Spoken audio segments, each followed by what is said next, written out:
तिवारी और मैं राजस्व विभाग में कार्यरत हूँ, छत्तीसगढ़ शासन। और मुझे जिम्मेदारी दी गई कि मैं आप लोग को भारतीय इतिहास पढ़ाऊं। ठीक है, तो सारा हिंदी मीडियम है ना सभी लोग? आप लोग इंग्लिश मीडियम? आप दोनों? ओके, ठीक है। एनीवेज, बाकी सब ऑनलाइन वाले? अलका, अश्वनी कुमार, चांदनी, दीप्ति, विश्वकर्मा, दीप्ति साहू, हिमांशु वर्मा एंड उमेश धुर्वे, आप सभी हिंदी मीडियम से हैं? राइट। ठीक है, तो सिलेबस आई होप डिस्कस हो गया होगा आप लोग का, है ना? प्रीलिम्स का सिलेबस डिस्कस हुआ है, चलिए ठीक है। तो प्रीलिम्स तो सर ने पास करा दिया, अब मैं आपको मेंस बता देता हूँ थोड़ा सा, ताकि आपको पता चल जाए कि हिस्ट्री में हम कहाँ पर है। ठीक है, तो देखिए क्या होगा, अब आप हैं मेंस में। मेंस में आपको एंट्री मिल चुकी है। ठीक है, आप क्या होता है, जितने भी कुल पद होते हैं, टोटल पोस्ट जो निकलता है, से फॉर एग्जांपल मान लो 100 पद निकले हैं विभिन्न विभागों में, तो उसका 15 गुना जो है, ठीक है, जितने भी लोग प्री में बैठे हैं उनमें से 15 गुना लोगों का सिलेक्शन किसके लिए होता है? मेंस के लिए होता है, मतलब कि 1500 लोगों का।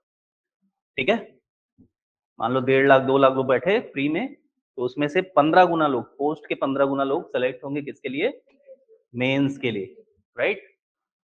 तो मान लो 100 पद हैं, तो उसके 15 गुना मतलब 1500 लोग। ठीक है, चलिए, तो कुल 7 पेपर होंगे इसमें, 7 पेपर्स, 7 प्रश्न पत्र होते हैं।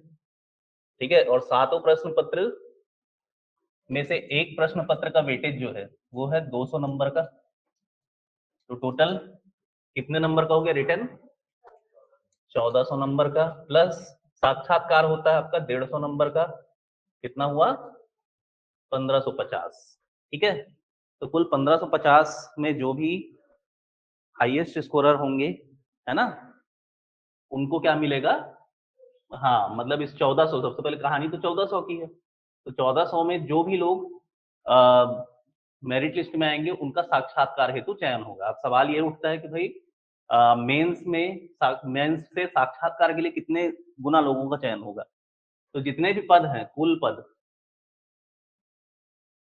के 3 गुना लोगों का चयन किसके लिए होता है? साक्षात्कार हेतु होता है। मेंस में कितने लोग बैठे थे? प्री में कितने लोग बैठे थे? मान लो 1.5 लाख, कितने लोगों का चयन हुआ मेंस के लिए? 1500 लोगों का। ठीक है, 100 पद अगर हमने माना है तो। ठीक है, उसके बाद इंटरव्यू के लिए कितने लोगों का चयन होगा? कुल पद कितना था? 100, कितने लोगों का चयन होगा? 300 लोगों का चयन होगा साक्षात्कार के लिए। समझ गए? तो 1.5 लाख से संख्या कितनी पहुंच गई? 300। समझ गए? चलिए, तो 7 पेपर टोटल होते हैं। ठीक है, पेपर 1, ठीक है, पेपर 2, पेपर 3, 4, 5, 6 और 7। ठीक है, 7 पेपर। पहला पेपर जो है, ये इसका संबंध है भाषा से। 3 भाग है इसके, पहला भाग है हिंदी। टोटल पेपर कितने नंबर का है? 200। ठीक है, तो हिंदी में इसका वेटेज है 100 नंबर का। ठीक है, दूसरा जो है इसका वो है अंग्रेजी, ये है 25 नंबर का। और तीसरा क्या हुआ? छत्तीसगढ़ी, इसका वेटेज हुआ 75 नंबर का। ठीक है, तो 200 मार्क का ऐसा डिस्ट्रीब्यूशन है। भाग 2 जो है आपका, ये है निबंध। ठीक है, 4 निबंध आपको लिखने होंगे। पहला राष्ट्रीय अंतरराष्ट्रीय स्तर का। ठीक है, पहला अंतरराष्ट्रीय स्तर का वैसे होता है, अंतरराष्ट्रीय। दूसरा राष्ट्रीय। ठीक है, तीसरा और चौथा होगा छत्तीसगढ़, कि किसी एक समस्या को दे दिया जाएगा आपको, उस पर आपको निबंध लिखना होगा। ठीक है, टोटल 750 शब्दों में आपको लिखना होगा एक ऐसे, 750, 750, 750, और 750। ठीक है, मतलब 7.5 पन्ने के 4 आपको ऐसे लिखने होंगे। ठीक है, ऐसे। और इसमें मार्क्स का डिस्ट्रीब्यूशन कितना है? ठीक है, 50, 50, 50 और 50, एक ऐसे 50 नंबर का। ठीक है, ये हो गया पेपर 2। पेपर 3 इसको बोला जाता है सामान्य ज्ञान या जीएस पहला। यहां से सामान्य ज्ञान स्टार्ट होता है, जीएस जिसको बोलते हैं।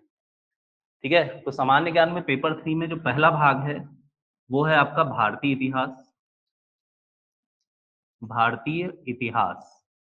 और इस अब यहां से देखिए क्या होगा, जितने भी पेपर हैं उनमें 3 पार्ट होंगे, और पहला भाग का वेटेज होगा 75 मार्क्स, बीच वाले भाग का वेटेज होगा 50, और तीसरे वाले भाग का वेटेज होगा 75 मार्क्स। कितना कितना? पहले भाग का 75, दूसरे भाग का 50 और तीसरे भाग का 75।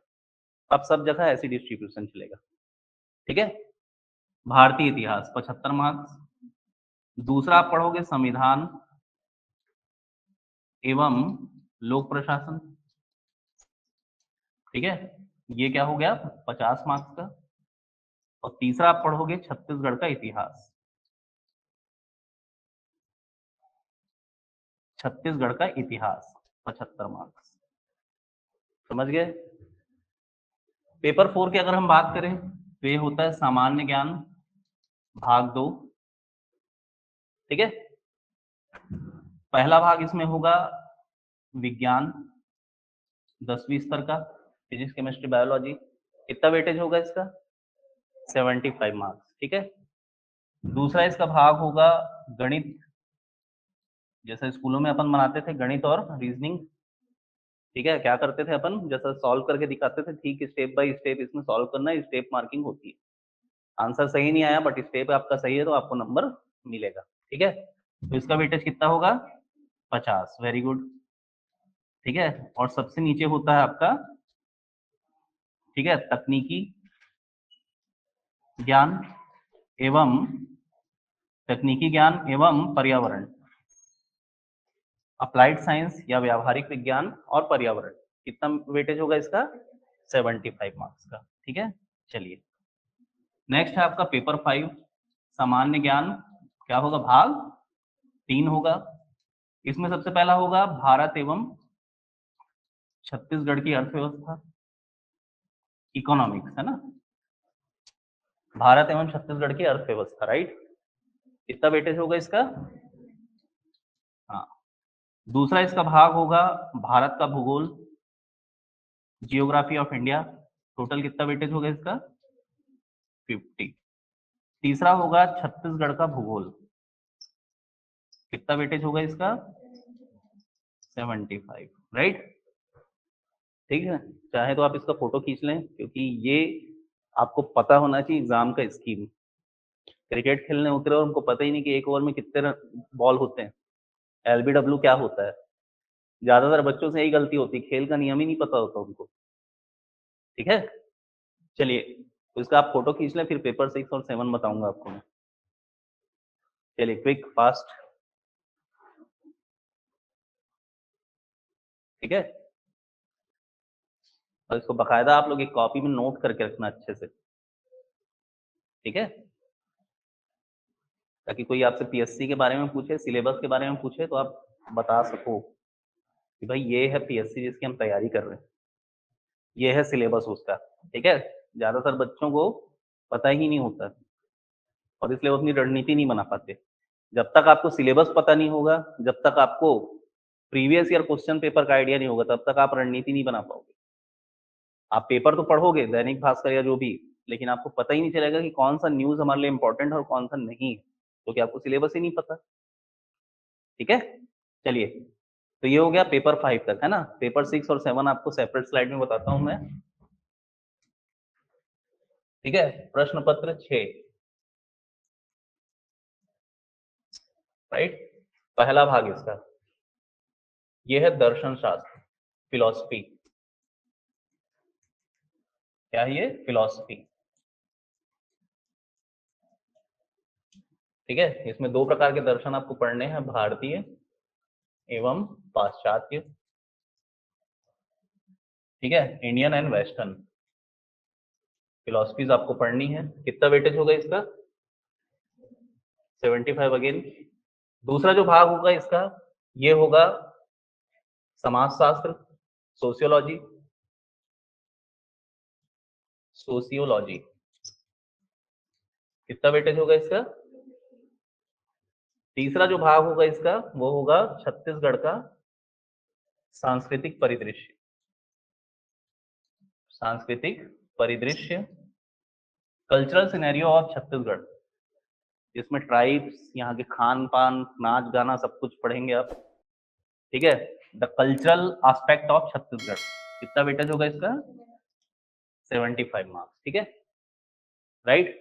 क्लिक इट कीजिए। चलिए अब बात करते हैं तीसरे भाग, लास्ट भाग की, जिसका नाम है पेपर 7, प्रश्न पत्र 7।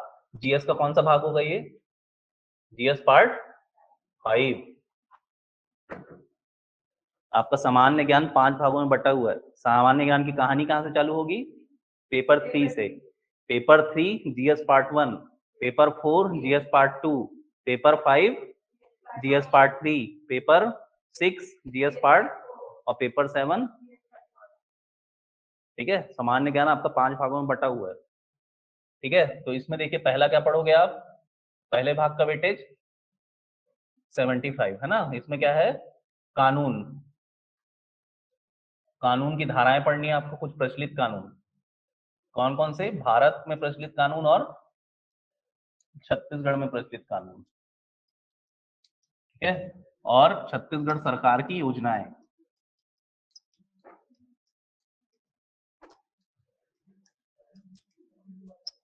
जो भी रिसेंट योजनाएं चल रही हैं वो, ठीक है। The laws prevailing in India and as well as in Chhattisgarh and the programmes being run by Chhattisgarh government, ठीक है। सेकंड भाग कितना नंबर होगा वेटेज इसका? 50।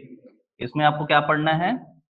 अंतरराष्ट्रीय संगठन, अंतरराष्ट्रीय संगठन जैसे संयुक्त राष्ट्र, यूनाइटेड नेशंस एक्सेट्रा इत्यादि के बारे में पढ़ना है, इंटरनेशनल ऑर्गेनाइजेशंस, ठीक है। साथ में आपको पढ़ना है समसामयिकी, मतलब करंट अफेयर, करंट अफेयर, और साथ में आपको पढ़ना है आपका स्पोर्ट्स, खेल कूद, स्पोर्ट्स जो भी प्रचलित स्पोर्ट्स हैं, जैसे हॉकी क्या है, उसके क्या नियम है, एक्सेट्रा एक्सेट्रा, ये सब कुछ, ठीक है। तो कितना वेटेज इसका? 50। लास्ट है आपका थर्ड, कितना वेटेज होगा? 75 मार्क्स। इसमें आपको पढ़ना है आपके शिक्षा एवं मानव संसाधन, ठीक है। मानव संसाधन मतलब एजुकेशन के लिए हमारे पास क्या क्या इंस्टीट्यूट थे, और साथ में जो ह्यूमन है उसको, नॉर्मल ह्यूमन को ह्यूमन रिसोर्स बनाने के लिए गवर्नमेंट ऑफ इंडिया क्या क्या करती है, और स्पेशल जो क्लासेस होते हैं उनको, उनके लिए क्या क्या प्रोग्राम्स चलाए जा रहे हैं, जैसे निःशक्त जनों के लिए, महिलाओं के लिए, बच्चों के लिए, एक्सेट्रा एक्सेट्रा, ठीक है। तो जितना पढ़ाई लिखाई की बात है, जितने आईआईटी, आईआईएम, इन सब के बारे में चर्चा कहाँ पर होगी? इस खंड में होगी, ठीक है। ह्यूमन रिसोर्स, तो टोटल 75 मार्क्स इसका, ठीक है। तो इसको भी क्लिक कर लीजिए, इसको अच्छे से घर में जाके लिख लेना, और जहां पर स्टडी आपका टेबल होगा वहां पर चिपका लेना, ठीक है।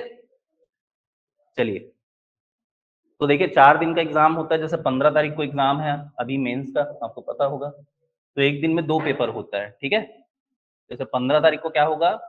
9 से 12 जो होगा आपका पेपर 1 होगा, और 2 बजे से 5 बजे तक का आपका क्या होगा? पेपर 2। एक दिन में 2 पेपर। दूसरा, अभी 16 तारीख को पेपर 3, ये कब होगा? 16 तारीख को होगा, ठीक है। 9 से 12 पेपर 3, और फिर 2 से 5 पेपर 4, ठीक है। 17 तारीख को क्या होगा?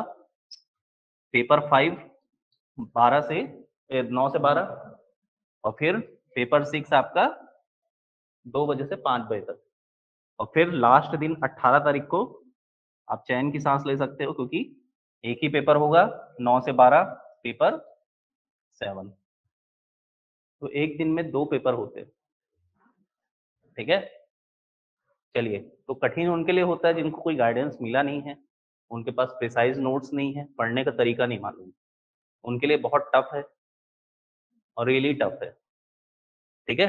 लेकिन हाँ, अगर आपको एक अच्छा गाइडेंस मिल जाता है, if you are in the safe hands, तो बहुत सारे बच्चे सेलेक्ट हुए हैं यहाँ से, ठीक है। और जितनी तस्वीरें आप देखते हैं वो सब यहीं के स्टूडेंट रहे हैं, ठीक है। और वो भी आपकी तरह बिगिनर्स थे, बट धीरे धीरे दे बिकेम प्रो और उन्होंने इस एग्जाम को क्रैक किया, ठीक है। तो यदि आप रेगुलर क्लास अटेंड करते हैं, अच्छे से क्लास अटेंड करते हैं, तो ये बहुत बड़ा मुश्किल टास्क नहीं है। हमारी कोशिश रहती है कि सारे सब्जेक्ट आपके ब्लड स्ट्रीम का हिस्सा बन जाए, ठीक है, आपके खून में घुल जाएंगे, ताकि कोई आधी रात को भी हिला के पूछे कोई टॉपिक तो आप बता दें।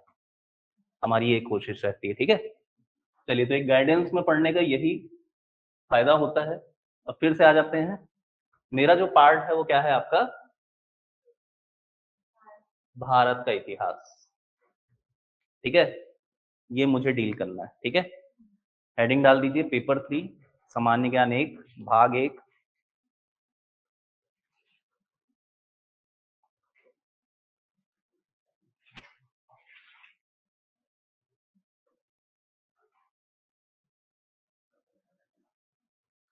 ठीक है, पेपर 3 सामान्य ज्ञान पहला भाग भारतीय इतिहास, कुल वेटेज 75 मार्क्स, ठीक है।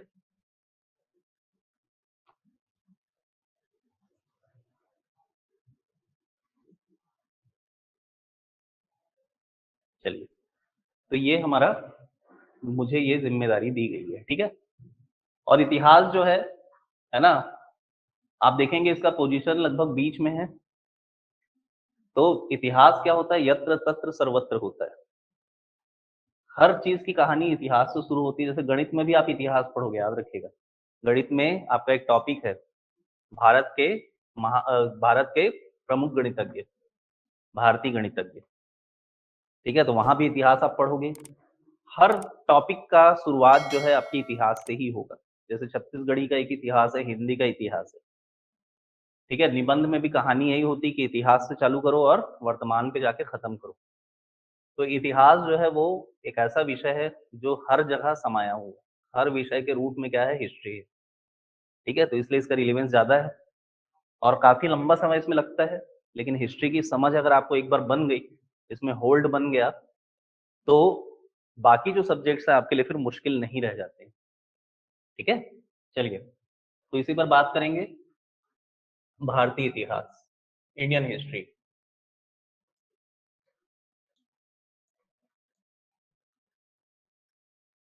इंडियन हिस्ट्री,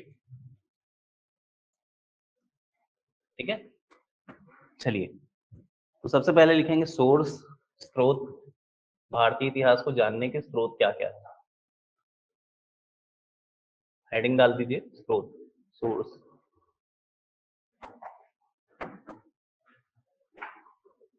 ठीक है। स्रोत क्या क्या है, ठीक है। मेंस आंसर राइटिंग का एक तरीका ये होता है कि आपको क्या करना है, ज्यादा से ज्यादा अपने कॉपी को एक्सप्रेसिव बनाना है, ठीक है। दृश्यात्मकता उसमें ज्यादा हो। आपकी कॉपी ऐसी होनी चाहिए कि एक बार देख के समझ आ जाए, ठीक है। ये इसमें गेम होता है। तो जहां पर भी जरूरत हो आप पॉइंट्स डालें, बिंदु डालें, और बेहतर होगा कि आप सारी चीजों को बिंदुवार लिखें। जहां पर भी जरूरत हो आप क्या करें, एक चार्ट नुमा, है ना, राइटिंग करें। जहां पर भी जरूरी हो ग्राफ बनाएं। तो जितना ज्यादा आप एक्सप्रेसिव बनाएंगे अपने आंसर को, उतना ज्यादा आपको नंबर मिलेगा, ठीक है। इसमें प्रेजेंटेशन का नंबर मिलता है। मेंस के साथ अच्छी बात ये है कि जो जितना ज्यादा प्रेजेंट कर पाता है उसको उतना अच्छा नंबर मिल जाता है, ठीक है। चलिए, तो कुछ हद तक आप अपनी गलतियां या अज्ञानता प्रेजेंटेशन के दम पर सुधार सकते हो, ठीक है। चलिए, तो स्रोत अगर हम देखेंगे भाई, इतिहास को जानने का स्रोत क्या होता है, ठीक है। चलिए, स्रोत,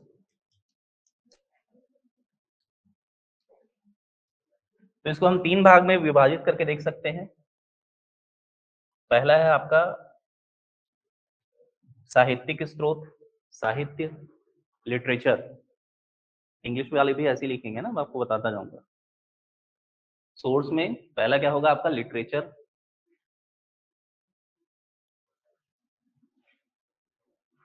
ठीक है, राइट। दूसरा है आपका पुरातत्व सामग्री, पुरातात्विक सामग्री मतलब आर्कियोलॉजिकल,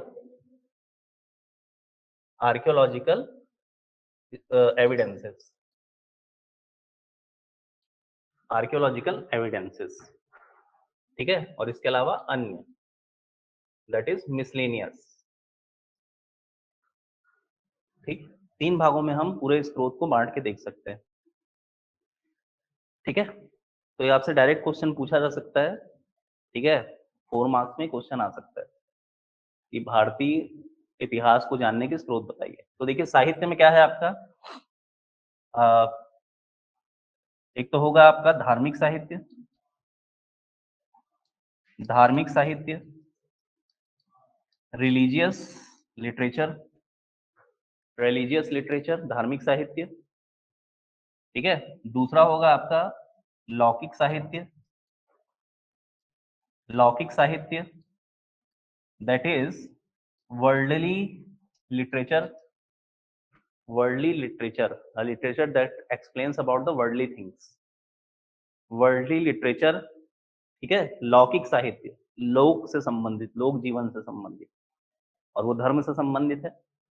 और तीसरा है आपका विदेशी यात्रियों का विवरण, विदेशी यात्रियों का विवरण, ठीक है। Descriptions given by the foreign travellers, English में क्या लिखोगे इसको, accounts given by the foreign travellers, विदेशी यात्रियों का विवरण। समय समय पर विभिन्न विदेशी यहाँ पर आते रहे हैं और उन्होंने जब यहाँ का संस्मरण लिखा तो उस समय के है ना, राजनीतिक, साहित्यिक, राजनीतिक, आर्थिक, सामाजिक परिप्रेक्ष्य पर उन्होंने भरपूर रूप से प्रयास डाला है, मतलब प्रकाश डाला है, ठीक है। तो देखिए क्या होता है इतिहास में, होता क्या है असल में, इतिहास में क्या होता है, 3 चीजें होती है। एक तो क्या होता है, कोई क्षेत्र विशेष होता है, जैसे भारत, ठीक है। दूसरा क्या होता है, उस क्षेत्र विशेष का एक दौर होता है, एक टाइम पीरियड होता है। और तीसरा क्या होता है, उस दौर में, उस दौर में उस क्षेत्र विशेष की सामाजिक, आर्थिक एंड राजनीतिक परिस्थितियों का विवरण ही क्या होता है, इतिहास होता है। Specific area, specific time and the evolution of the contemporary social, economical and political scenario of that place, it is history. एक क्या है भाई, क्षेत्र विशेष है, एक विशेष समय है, और उस विशेष समय में उस क्षेत्र की सामाजिक, आर्थिक और राजनीतिक परिस्थितियों का विवरण ही क्या है, इतिहास। समझ गए।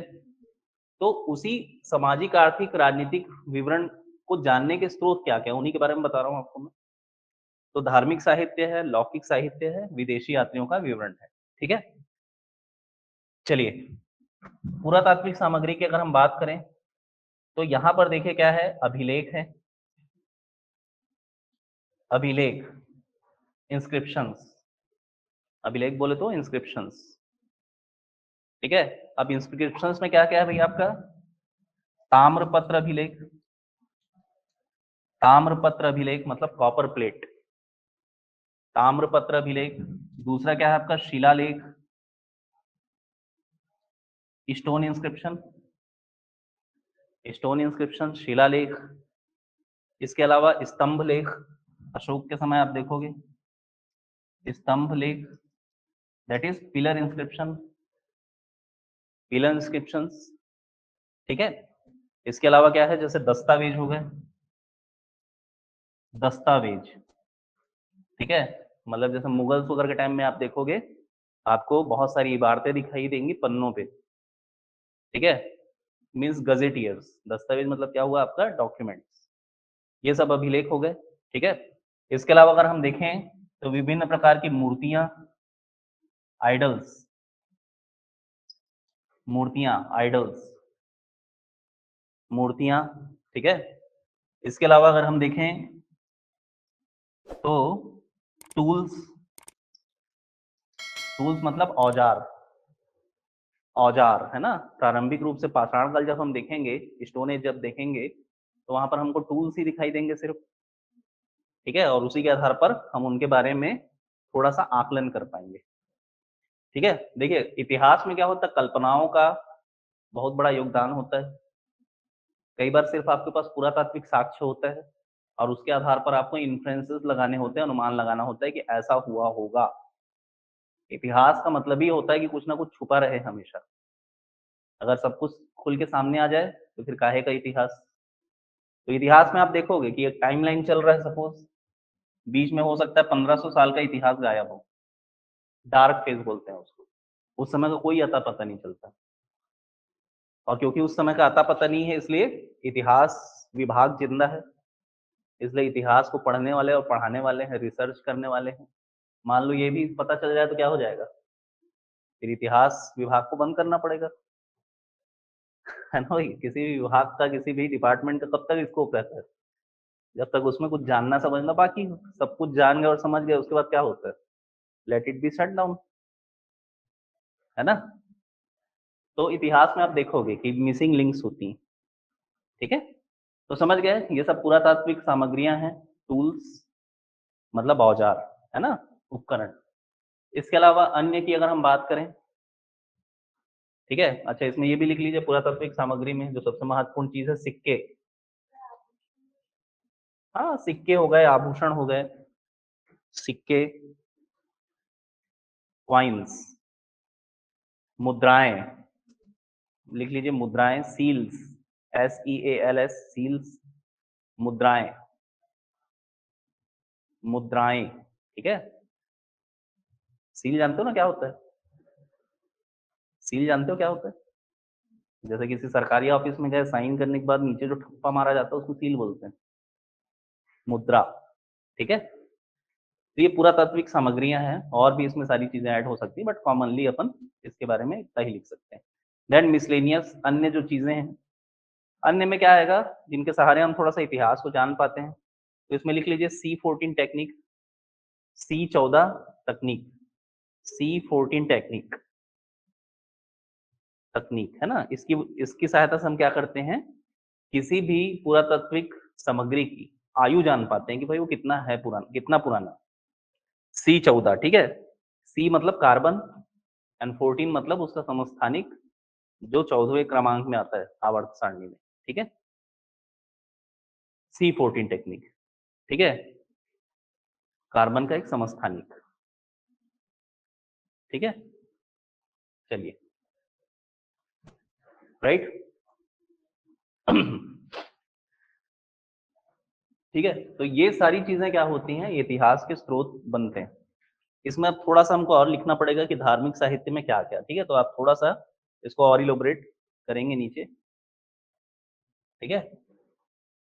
चलिए, तो देखिए साहित्य, लिटरेचर, धार्मिक साहित्य और लौकिक साहित्य। तो धार्मिक साहित्य में क्या आएगा आपका, देखिए बौद्ध ग्रंथ,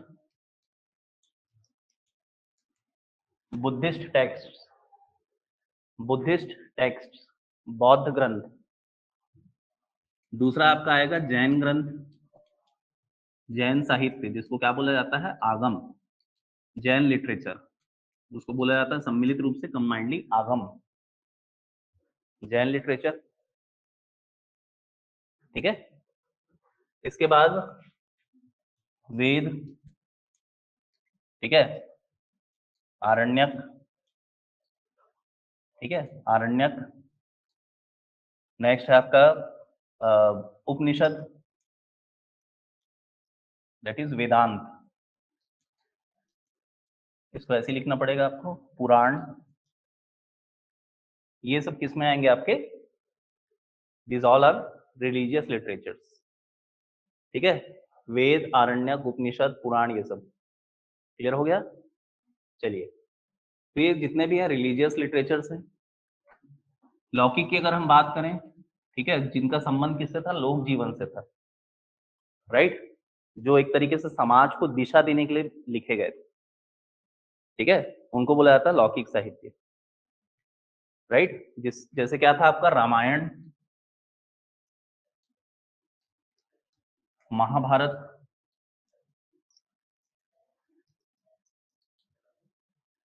ये सब क्या है, लौकिक साहित्य हैं।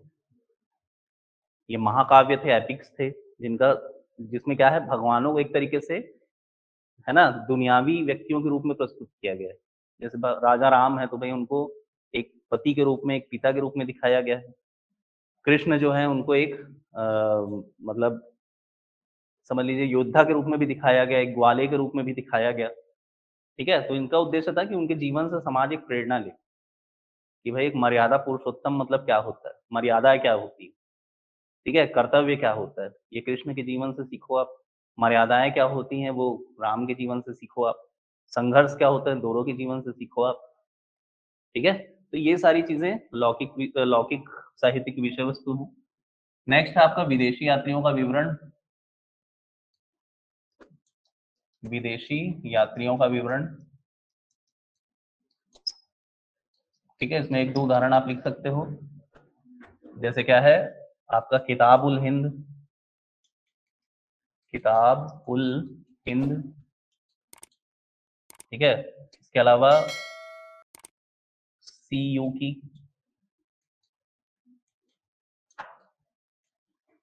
सीयू की, ठीक है, जिसको फाहियान ने लिखा था, ठीक है। छत्तीसगढ़ की हिस्ट्री पढ़ोगे तो आप देखोगे कि यहाँ पर आया था छत्तीसगढ़, फाहियान, ठीक है। तो इस तरीके से विदेशी यात्रियों का विवरण है। जैसे क्या है, इंडिका, इंडिका ये लिखा था आपका, ठीक है, इंडिका, ठीक है, मौर्य साम्राज्य के समय ये लिखा गया था, मौर्य साम्राज्य का विवरण,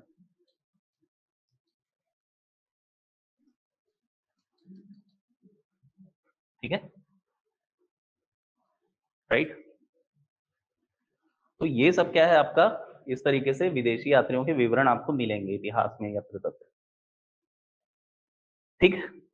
तो ये हो गया आपका सोर्स। अगर आपसे क्वेश्चन में पूछता है कि भाई भारतीय इतिहास को जानने के स्रोत क्या क्या है, ठीक है, 8 मार्क्स में आपसे पूछा जा सकता है, तो ऐसा चार्ट बना के आप लिखेंगे इसको, ठीक।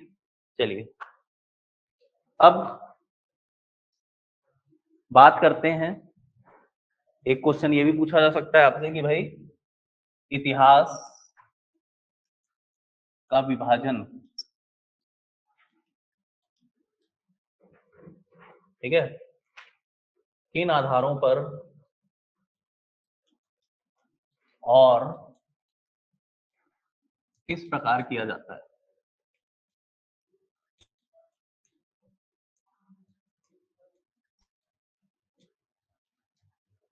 ठीक है, किन आधारों पर और किस प्रकार किया जाता है, ठीक है। आपसे 60 वर्ड्स में पूछ सकता है, शार्ट शब्द में, मतलब 4 नंबर में, 4 मार्क्स, ठीक। चलिए, हाँ सर जी, आवाज क्लियर नहीं आ रही है, वीडियो अटक रही है। वेरी गुड, मेगास्थनीज ने लिखा था, ठीक है। चलिए,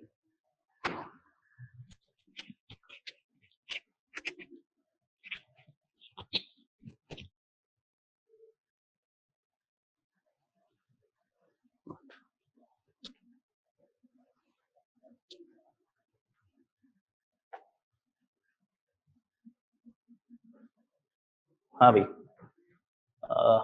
एक बार मैं इंटीमेट करता हूँ, देखेंगे भाई टीम, थोड़ा सा आवाज अटक रही है, वीडियो क्लियर नहीं आ रहा है, आवाज क्लियर नहीं आ रही, वीडियो अटक रहा है, ठीक है, थोड़ा देख लेंगे। चलिए, तो देखिए, इतिहास का जो विभाजन है, ठीक है, इतिहास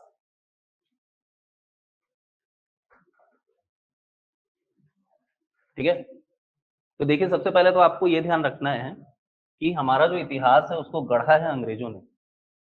गढ़ा है इसलिए बोल रहा हूँ क्योंकि बहुत सारे एक्सप्लेनेशंस या बहुत सारी व्याख्याएं उन्होंने अपने साम्राज्यवादी हितों यानी कि इंपीरियलिस्टिक नीड्स को, इंटरेस्ट को ध्यान में रखकर की हैं उन्होंने।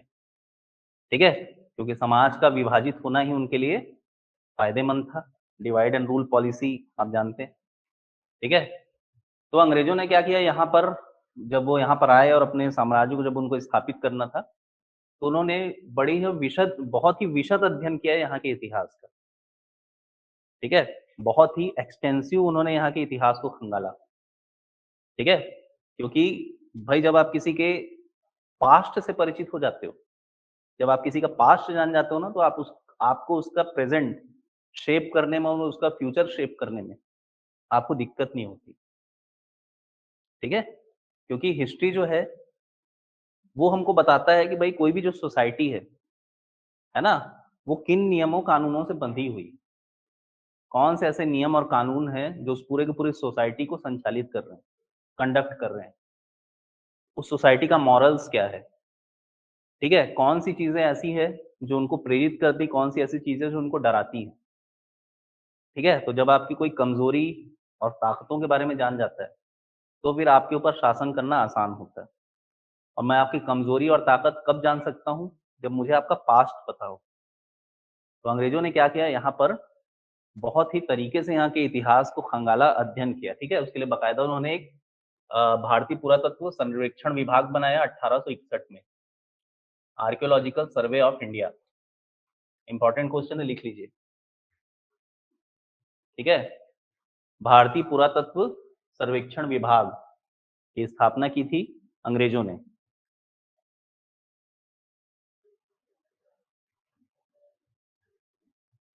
ठीक है, अब देखिए यही क्वेश्चन जो आपका प्री में उठ के आ जाएगा। ठीक है, आर्कियोलॉजिकल लिख लीजिए 1861 में। ठीक है, उस समय लॉर्ड कैनिंग जो थे यहाँ के वायसराय थे। लॉर्ड कैनिंग यहाँ के वायसराय थे। वायसराय मतलब आज जो राष्ट्रपति का पद है, अंग्रेजों के समय में उसको वायसराय का पद बोला जाता था। लॉर्ड कैनिंग उस समय वायसराय थे। ठीक है, जब भारतीय पुरातात्विक सर्वेक्षण संस्थान का गठन हुआ। समझ गए? चलिए, तो इसके पहले भी और उपक्रम कर रहे थे वो, जैसे आप देखोगे कि 1794 में, ठीक है, उन्होंने एशियाटिक सोसाइटी ऑफ बंगाल बनाया था। एशियाटिक सोसाइटी ऑफ बंगाल की स्थापना की थी। डायरेक्ट क्वेश्चन आता है ये एशियाटिक सोसाइटी ऑफ बंगाल की स्थापना कब हुई थी। ये भी एक ऐसी संस्था थी जिसका उद्देश्य भारत की संस्कृति और इतिहास से परिचित होना था, कल्चर और हिस्ट्री को जानना समझना था। एशियाटिक सोसाइटी ऑफ बंगाल, समझ गए? चलिए, तो ये सारी चीजें हैं इसमें, है ना, थोड़ा सा प्राइमरली। तो अंग्रेजों ने ही हमारे इतिहास को लिखा भी है, उन्होंने पूरा समझा, पढ़ा और इतिहास को लिखा कि भारतीय इतिहास रहा कैसा, कैसा इनका बैकग्राउंड रहा।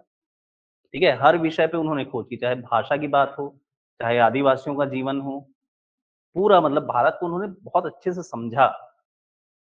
और उन्हीं की ही देन है कि कहीं ना कहीं हम सिस्टमेटिक तरीके से अपने इतिहास को पढ़ और समझ पा रहे हैं। ठीक है, तो जो ब्रिटिश सत्ता थी उसका बहुत बड़ा योगदान भी रहा है हमारे देश को शेप करने में। भाई जैसे हमारा जो पूरा शासन तंत्र है, पूरा जो सिस्टम है, उसको डिजाइन किसने किया था? अंग्रेजों ने ही किया था। ठीक है, एक तरीके से आज हम में जो राष्ट्रीयता की भावना है ना, एक जो एकजुटता है, वो भावना कब आई? ये अंग्रेजी गुलामी के दौर में ये जन्म ली। ठीक है, नहीं तो पहले तो क्या थे, हम जमीन का टुकड़ा थे। गुजरात अलग है ना, राजस्थान अलग है, साउथ अलग है। साउथ वाले को कोई मतलब नहीं कि ऊपर आक्रमण हो रहा है या नहीं हो रहा है। तो पहले हम देश थे। तो देश को राष्ट्र बनाने में एक तरीके से इस पूरे के पूरे साम्राज्यवाद का बहुत बड़ा योगदान है। उन 200 सालों की गुलामी में हम समझ गए कि हमारे लिए एकजुट रहना कितना जरूरी है।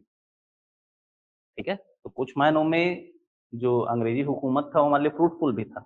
हर चीज़ का 2 पहलू होता है, अच्छा और बुरा। तो एक ब्यूरोक्रेट होने के नाते, एक प्रशासनिक अधिकारी होने के नाते आपको दोनों ही पक्षों को देखना है आपसे। कोई भी चीज़ एब्सोल्यूटली राइट नहीं होती और कोई भी चीज़ एब्सोल्यूटली रॉन्ग नहीं होती। तो जो किसी चीज़ के राइट और रॉन्ग दोनों को साथ में देख के चले, वो एक प्रशासक होता है और आपको वही बनना है। एक तरफ़ा आपका निर्णय नहीं होना चाहिए, अब नहीं ले सकते आप ऐसा निर्णय। You will have to be neutral, ठीक है? While taking any decision because you are going to take the decisive rights in your hands, ठीक है? तो वो एटीट्यूड आपको डेवलप करना है। एनीवेज़, तो उन्होंने क्या किया कि भाई जो इतिहास हमारा लिखा, उसमें उन्होंने क्या किया, जो ईसा मसीह का जन्म है, उसको ज़ीरो माना उन्होंने, उसको एक मानक माना उन्होंने और इसके बाद की जितनी भी घटनाएँ थी, उसको इन्होंने लिखा एडी या ईसवी, ठीक है? और इसके पहले जो भी घटनाएँ हुई, उसको इन्होंने लिखा ईसा पूर्व या बीसी। एडी का मतलब क्या होता है? एनो डोमिनी, और बीसी का मतलब होता है बिफोर क्राइस्ट, ठीक है? अच्छा, बीसी में क्या होगा? उल्टा चलेंगे आप, ठीक है? आप 0 से 100 से 0 की तरफ बढ़ रहे हो, तो क्या होगा? 100 से पहले क्या आएगा आपका? 90 आएगा, फिर 80, फिर ऐसे-ऐसे करते-करते 0 तक पहुँचोगे, ठीक है? और इसमें क्या करना है आपको? 0 से 100 जाना है, मतलब इसमें क्या होगा? 2023 के बाद क्या आएगा नेक्स्ट? 2024, वहाँ पे उल्टा हो जाएगा। 2024 पुराना है और 2023 लेटेस्ट है, उल्टा चलेंगे, समझ गए? 2022 और उससे लेटेस्ट, क्योंकि हम 0 की तरफ बढ़ रहे हैं, समझ आया? यहाँ पर उल्टा चलते हैं, 2023, 24 फिर 2025 ऐसे आएगा, ठीक है? और यहाँ पर क्या होगा? 100 के बाद 90 आएगा, 90 के बाद क्या आएगा? 80 आएगा, उल्टा चलते हैं बीसी में। 80 के बाद 70 आएगा, 70 के बाद 60 आएगा, 60 के बाद 50 आएगा। क्लियर हो गया? उल्टा चलेंगे, इसमें याद रखिएगा, क्योंकि बहुत सारे बच्चों को यहीं पर कन्फ्यूज़न हो जाता है कि ईसवी लिखें या ईसा पूर्व लिखें। बीच में पूछते हैं कि सर उल्टा क्यों चल रहे हैं अपन? ठीक है? जैसे मैं आपको बताऊँगा भाई मौर्यन एम्पायर या मौर्य वंश, मौर्य साम्राज्य, ठीक है? अगर मैं आपको बताऊँगा 323 ईसा पूर्व से लेकर 184 ईसा पूर्व तक रहा, तो कई बच्चे इसी में कन्फ्यूज़ हो जाते हैं कि सर ये तो 184 से 323 होना चाहिए था। तो वो सवाल आप बाद में ना पूछो, इसलिए मैं पहले ही क्लियर कर रहा हूँ, ठीक है? उल्टा चलते हैं ईसा पूर्व में। क्लियर हुआ? चलिए, ठीक? क्लियर है यहाँ तक सबको? इसको चाहें तो नोट कर लें अगर आपको समझ ना आया हो तो, ठीक है? अच्छा, दूसरी चीज़ ये भी है, आप याद रखेंगे, जैसे इसको क्या बोलेंगे? जैसे 20 है, मान लो आप एग्ज़ाम में बैठे हो, आपको याद नहीं आ रहा यार 2024 था वो कि 2124 था, जैसा भी हो 2024 था या 2025 था, 2026 था, आपको याद नहीं आ रहा है। तो आप क्या लिख सकते हैं भाई? 21वीं सदी ईसा पूर्व, 21वीं सदी ईसा पूर्व। तो 20 है तो 21वीं सदी, ऐसा बोलोगे आप, समझ गए? जैसे यहाँ पर 3 है, तो 3 के आगे क्या आता है? 4। तो अगर आपको एग्ज़ैक्ट पता है कि भाई मौर्य वंश की स्थापना कब हुई, तो अगर एग्ज़ैक्ट पता तो क्या आप लिखोगे? 323 ईसा पूर्व। अगर आप भूल गए और आपको पता है कि 300 कुछ था, तो एग्ज़ाम में आप क्या लिखोगे? 4वीं शताब्दी ईसा पूर्व, क्योंकि 3 के बाद 4 आता है। अपन बोलते हैं ना भाई 21वीं सदी में है अपन। 21वीं सदी में इसलिए बोल रहे हैं क्योंकि अभी 2000 वाली सीरीज़ चल रही है। 2023 तो 21वीं सदी में है। मान लो यही 2123 होता तो क्या बोलते? 22वीं सदी। जैसे आपका बर्थडे, ठीक है? अभी आप बोल रहे होगे कि भाई ये इतना रनिंग है, जैसे आप कोई 16 साल का, तो क्या बोलेगा? ये 17वां रनिंग, ठीक है? ऐसा बर्थडे 16वां होगा लेकिन 17वां रनिंग हो जाएगा, समझ गए? तो क्या लिखोगे आप? 4वीं सदी ईसा पूर्व। क्लियर हुआ? 4वीं सदी ईसा पूर्व से लेकर, ये 1 है तो क्या आएगा आपका? 2, तो क्या लिखोगे? दूसरी सदी ईसा पूर्व, समझ गए? दूसरी सदी ईसा पूर्व। क्लियर हो गया? चलिए, ठीक, तो ये हो गया इसमें, है ना। 34 सदी ईसा पूर्व, मतलब एक आगे बढ़ के बोलोगे आप।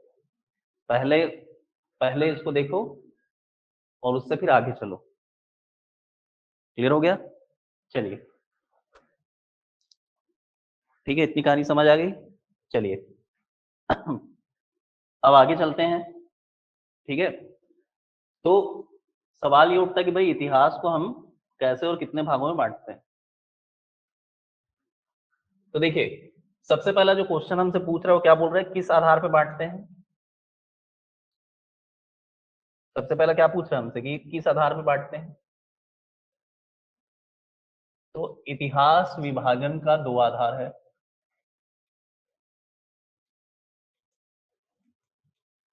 इतिहास विभाजन का आधार दो है, पुरातात्विक साक्ष्य और दूसरा लिखित सामग्री।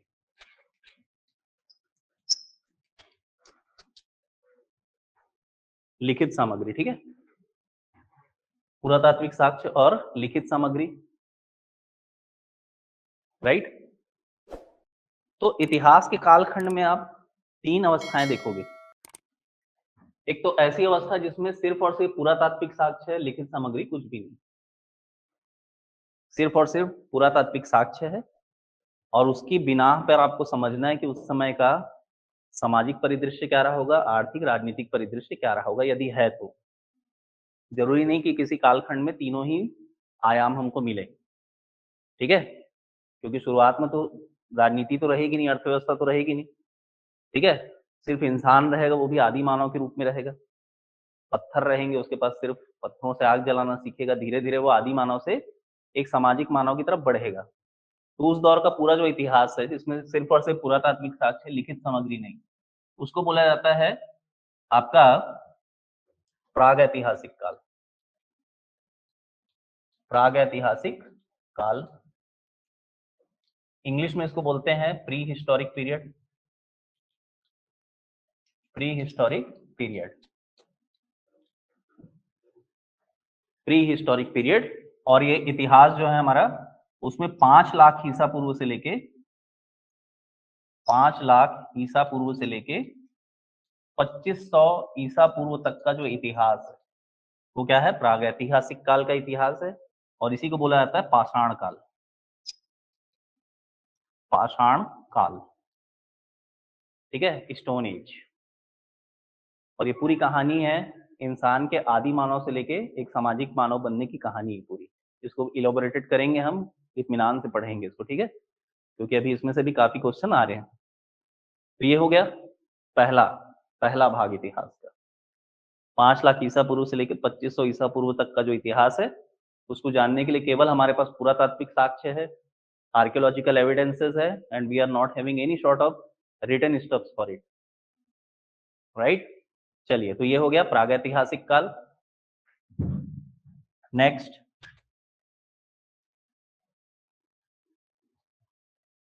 दूसरा जो है, दूसरा हमारे पास एक ऐसा दौर की कहानी भी है जिसमें हमारे पास पुरातात्विक साक्ष्य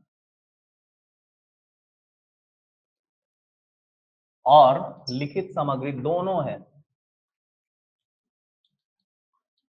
लिखित सामग्री दोनों है, किंतु लिखित सामग्री को आज तक हम डिकोड नहीं कर पाए, ठीक है, विकूट नहीं कर पाए, डिकोड नहीं कर पाए। लिखा हुआ है हमारे पास, लेकिन वो कैसा लिखा हुआ है, कुछ इस तरीके से, जैसे इसमें ऐसा स्वास्तिक बना दिया है, ऐसा मछली बना दिया है, ठीक है, ऐसा, ठीक है, इस तरीके से। तो देख के समझ नहीं आता कि भाई लिखा क्या हुआ है ये। और इस प्रकार की जो लिखित सामग्री है उसको बोला जाता है, मतलब इस प्रकार की जो लिपि है इसको बोला जाता है भाव चित्रात्मक लिपि। भाव चित्रात्मक लिपि या वेस्ट्रोफेदन, वेस्ट्रोफेदन लिपि, ठीक है, पिक्टोग्राफी, क्या बोलते हैं इसको, पिक्टोग्राफी। इतिहास की कहानी चित्रों की जुबानी। ठीक है, जैसे व्हाट्सएप में आता था ना आपका इमोजीज, इमोजीज दे दिया 2-3 कॉम्बिनेशन इमोजीज का, और उससे आपसे बोला कि भाई आइडेंटिफाई द सॉन्ग। होता था ऐसा, 2-3 इमोजीज बना के बोला कि भाई आप बताओ कौन सा गाना है। ठीक है, तो यहाँ पर क्या है, ऐसे ही इमोजीज का कॉम्बिनेशन है जिसको हम डिकोड नहीं कर पाए। ठीक है, तो ये जो है आपका पुरातात्विक साक्ष्य भी लिखित सामग्री भी है, लेकिन लिखित सामग्री को क्योंकि पढ़ नहीं पाए हैं, इसलिए फिर से अगेन इस दौर के इतिहास को जानने के लिए हमको रिलाय करना पड़ता है, निर्भर रहना पड़ता है पुरातात्विक अवशेषों पर। और इतिहास का ये दौर जो है वो कहानी है आपके 2300 ईसा पूर्व से लेकर 1750 ईसा पूर्व की। ठीक है, और इसको हम बोलते हैं आद्य ऐतिहासिक काल या pre historic period, sorry proto historic period, proto historic period. और इसी को हम जानते हैं किसके नाम से, इसको हम जानते हैं सिंधु घाटी सभ्यता के नाम से। सिंधु घाटी सभ्यता, इंडस वैली सिविलाइजेशन, या फिर इसे हम जानते हैं हड़प्पा सभ्यता, हड़प्पा सिविलाइजेशन के नाम से। ठीक है, और किसी भी दौर को उस समय प्रचलित सबसे टिकाऊ धातु के नाम से भी जाना जाता है, the most reliable and the most solid metal, है ना, उसके नाम से भी किसी भी दौर को जाना जाता है। तो इस समय क्या है, इस समय की जो सबसे मजबूत धातु थी वो थी कांसा, that is bronze. That's why this particular phase of history is known as कांस्य युग, कांस्य युगीन सभ्यता। ठीक है, या इसी को बोला जाता है ब्रॉन्ज एज, ब्रॉन्ज एज, कांस्य युगीन सभ्यता या फिर ब्रॉन्ज एज के नाम से इसको जाना जाता है, इंडस वैली सिविलाइजेशन को। क्लियर हो गया? चलिए, इसके बाद जो तीसरा फेज है इतिहास का, उसका आधार क्या है, वो सब कुछ है जो हमने अपनी पहली स्लाइड में पढ़ा है। ये सब कुछ है ना, जिस कालखंड की गवाही देता है वो है हमारा ऐतिहासिक काल। उसको जानने के लिए ही ये सारे सोर्सेज है, चाहे आप लिटरेचर उठा के देख लो, चाहे आप आर्कियोलॉजिकल एविडेंसेस देख लो, चाहे आप दूसरी चीजें देख लो, इन सब की मदद से आप उस दौर को जान सकते हैं जिसको हम कहते हैं भारत का इतिहास या ऐतिहासिक काल। ऐतिहासिक काल। ठीक है, यहाँ पर लिखित सामग्री भी है और साथ में पुरातात्विक सामग्री भी है, दोनों चीजें। और फर्दर इसको 3 भागों में बांटते हैं, प्राचीन इतिहास, मध्यकालीन इतिहास और आधुनिक इतिहास। आधुनिक इतिहास। ठीक है, तो इसकी जो पूरी कहानी चालू होती है वो चालू होती है 1500 ईसा पूर्व से लेके, और इसका अंत होता है 1947, जब देश आजाद हुआ। उस दौर की कहानी है ये। ठीक है, प्राचीन इतिहास, मध्यकालीन इतिहास और आधुनिक इतिहास। ठीक है, तो प्राचीन इतिहास को अगर हम देखें तो 1500 ईसा पूर्व से लेके 300 ईस्वी तक की 1800 साल की कहानी पढ़नी है हमको। ठीक है, मध्यकालीन इतिहास। ठीक है, तो मध्यकालीन इतिहास से पहले आपका एक और विषय आएगा यहाँ पर, पूर्व मध्यकाल। पूर्व मध्यकाल, पूर्व मध्यकाल, ये कहानी है 750 ईस्वी से लेके 1200 ईस्वी तक की कहानी, पूर्व मध्यकाल। ठीक है, पूर्व मध्यकाल, प्राचीन इतिहास और मध्यकालीन इतिहास के बीच में पूर्व मध्यकाल। ठीक है, क्लियर हो गया? Early medieval period, this is known as ancient history This is known as medieval history and this is known as modern history. And situated in between the ancient history and the medieval history is early medieval history. ठीक है? That extends from 750 AD to 1200 AD. Isn't it clear? मध्यकालीन इतिहास is further divided into two heads. एक तो है सल्तनत काल, सल्तनत पीरियड, सुल्तानों का दौर, और दूसरा मुगल काल, बादशाहों का दौर। ठीक है, सल्तनत एरा एंड मुगल एरा। तो सल्तनत एरा जो है आप देखोगे 1206 एडी से लेके 1526 एडी तक सल्तनत काल, जब देश में सुल्तानों का दौर रहेगा। ठीक है? हाँ, एडी मतलब ईस्वी, ठीक है, राइट। इसके बाद मुगल काल, बाबर आएगा 1526 एडी से लेके पूरा जो है आपका 1857 एडी या ईस्वी तक का जो पूरा इतिहास है वो मुगल कालीन इतिहास है। ठीक है, मुगल कालीन इतिहास क्लियर हुआ। 1526 ईस्वी से लेके 1857 ईस्वी तक। एडी लिखो या ईस्वी लिखो, मतलब एक ही है। ठीक है, चलिए अब है आधुनिक इतिहास। आधुनिक इतिहास को देखो तीन तरीके से एंट्री कर सकते हैं आप, तीन गेट हैं इसके एंट्री करने के। एक तो है मुगलों का पतन, मुगलों का पतन से आप स्टार्ट कर सकते हो इसकी कहानी। मुगलों के पतन, the decline of the Mughals, वहां से स्टार्ट कर सकते हो आप। दूसरा आप स्टार्ट कर सकते हो ब्रिटिश विस्तार से, ब्रिटिश विस्तार,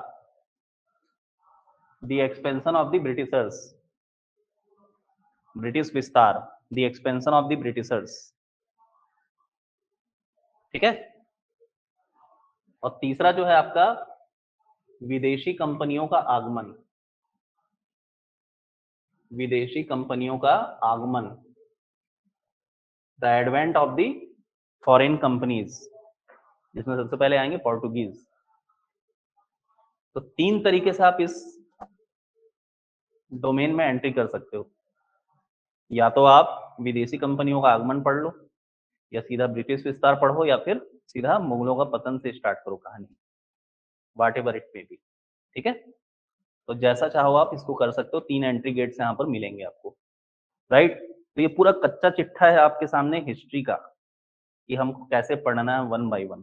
तो कल की क्लास में हम सीधे एंटर करेंगे, ठीक है, हिस्ट्री में हमारी। और सबसे पहले हम क्या देखेंगे, प्राग ऐतिहासिक काल, पाषाण काल। ठीक है, और उसके बाद हमारी यात्रा आगे बढ़ती जाएगी। है नहीं, उसमें क्या है, वो ऐसा वो नहीं है, फिक्स नहीं। जैसे मुगलों का पतन जो है सक्सेसिवली हुआ, क्रमशः हुआ। ठीक है, मतलब आप समझ लो 1707 के बाद से, औरंगजेब के बाद से इनका पतन होने लगा। कोई भी जो आप देखोगे, कोई भी जो सल्तनत है शुरू में वो राइज करेगी, फिर उसका पतन होगा। ठीक है, और फिर वो खत्म हो जाएगी। पूरे इतिहास में ये चलेगा कि न्यू पड़ेगी उनकी, एक ऐसा राजा आएगा जो उसको पीक पे ले जाएगा अपने, जैसे मौर्य काल को अशोक ले गया। वैसे क्या था आपका, मुगलों की जो सत्ता थी औरंगजेब के समय अपने पीक चरम पे पहुंचेगी, फिर 1707 में उसका अंत होगा। फिर 11 जो शासक आएंगे मुगलों के, वो धीरे धीरे क्या करेंगे, पूरे मुगल एम्पायर की वाट लगाएंगे, कमजोर करेंगे उसको। ठीक है, और उनकी कमजोरी का फायदा उठा के क्या करेंगे, ब्रिटिशर्स अपना विस्तार करेंगे।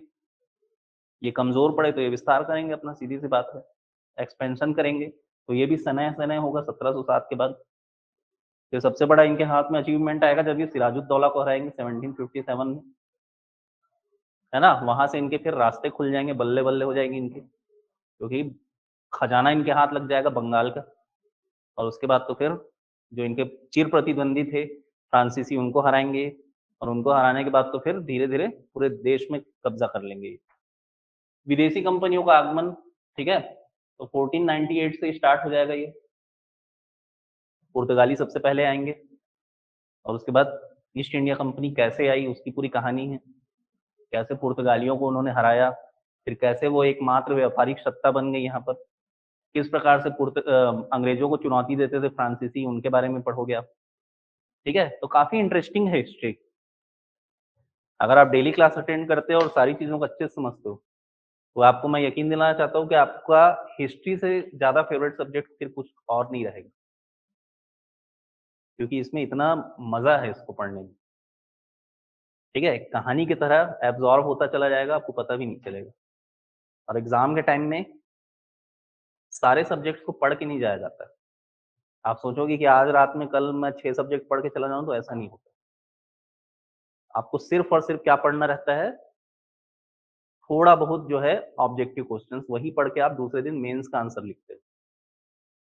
तो वो क्या टेक्निक है, कैसे पढ़ा जाता है, वो सब हम आपको यहाँ पे बताएंगे। और that's why you all are here, है ना। पढ़ने की एक टेक्निक होती है, मेंस को प्री को क्लियर करने की एक टेक्निक होती है। तो तकनीक हर किसी को पता